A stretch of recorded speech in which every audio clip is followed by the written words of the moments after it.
மந்திர குளத்தில் மீன்கண்ணி. மலைகளாலும் பசுமை நிறைந்த வயல்களாலும் சூழப்பட்ட ஒரு சிறிய கிராமம். அந்த கிராமத்தில் ஜோதி என்ற 12 வயது சிறுமி வாழ்ந்து வந்தாள்.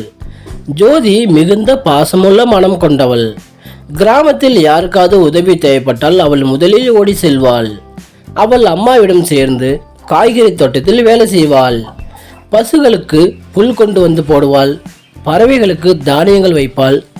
ஜோதியின் தந்தை மீனவர். அவர் அடிக்கடி கடலுக்கு சென்று மீன் பிடித்து அதை கொண்டு குடும்பத்தை நடத்துவார்.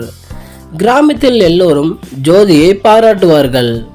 இந்த குழந்தை பெரியவள் ஆனாலும் இந்த மனம் மாறக்கூடாது என்று பெரியவர்கள் ஆசீர்வதிப்பார்கள்.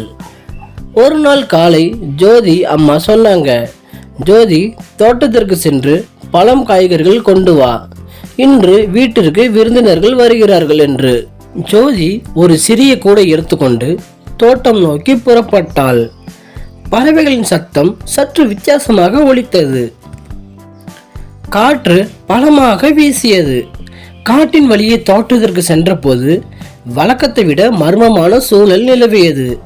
அப்போது தூரத்தில் இருந்து நீரின் சத்தம் கேட்டது. ஆனால் அந்த நீரின் சத்தம் என்னை அழைப்பது போல என்று அவள் எண்ணினாள். ஜோதி அந்த ஓசையை பின்தொடர்ந்து சென்றாள். சில நிமிடங்களில் அவள் கண்களுக்கு ஒரு அழகான காட்சி தோன்றியது. காட்டின் நடுவே ஒரு சிறிய குளம் இருந்தது. அதன் நீர் நீல நிறத்தில் பளபளவென ஜொலித்தது. அது சாதாரண குளம் அல்ல. அந்த நீரில் மிதக்கும் மலர்கள் பளிச்சென வெள்ளை நிறத்தில் மின்னியது. ஜோதி அருகே சென்று நீரை தொட முயன்றாள். அப்பொழுது குளத்தின் நடுவே ஒரு மனித உருவில் மீன்கண்ணி தோன்றினாள். மீன்கண்ணி அழுகையுடன் இருந்தாள். அவள் தலைமுடி நீளமாக வெள்ளை நிறத்தில் இருந்தது. கண்கள் முத்து போல ஒளிர்ந்தன. வித்யா பயப்படாமல் கேட்டாள், அக்கா, நீங்கள் ஏன் அழுகிறீர்கள் என்று. மீன்கண்ணி கூறினாள், நான் கடல் அரண்மனையில் காவலன். என் மந்திர முத்து இல்லாமல் நான் கடலுக்கு திரும்ப முடியாது. அதை ஒரு பெரிய ஆமை எடுத்துக்கொண்டு காட்டிற்கு வந்துவிட்டது. ஜோதி மீன்கண்ணுக்கு ஆறுதல் கூறினாள். கவலைப்படாதே, நான் உன் முத்தை கண்டுபிடித்து தருகிறேன். ஜோதி குளத்தை விட்டு காட்டு பக்கம் சென்று தேடத் தொடங்கினாள். அப்போது மரங்கள் கிளைகளின் சத்தம் அதிகமாக எழுப்பின. அவள் ஒரு ஆற்றை கடந்தாள். பாறைகள் மீது ஏறினாள். திடீரென ஒரு மரத்தின் வேரின் அருகே ஒரு பெரிய ஆமை அமர்ந்து இருந்தது. ஆமை தனது உடலின் கீழ் ஏதோ மறைத்து இருந்தது. ஜோதி மெதுவாக அருகே சென்று கேட்டாள், ஆமை அண்ணா, அது என் மீன்கண்ணி சொத்து, அதை திருப்பி தாருங்கள். ஆமை சிரித்தது. நீ தைரியமாக கேட்டாய், உன் மனம் தூய்மையானது, சரி எடுத்துக்கொள் என்று சொல்லி முத்தை கொடுத்தது. ஜோதி முத்தை எடுத்துக்கொண்டு மீண்டும் குளத்திற்கு திரும்பினாள்.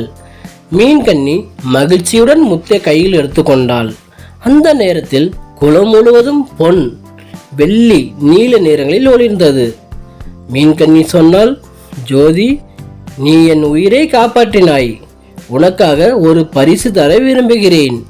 இந்த குளத்தில் மந்திரம் என்றென்றும் உன்னுடன் இருக்கும்.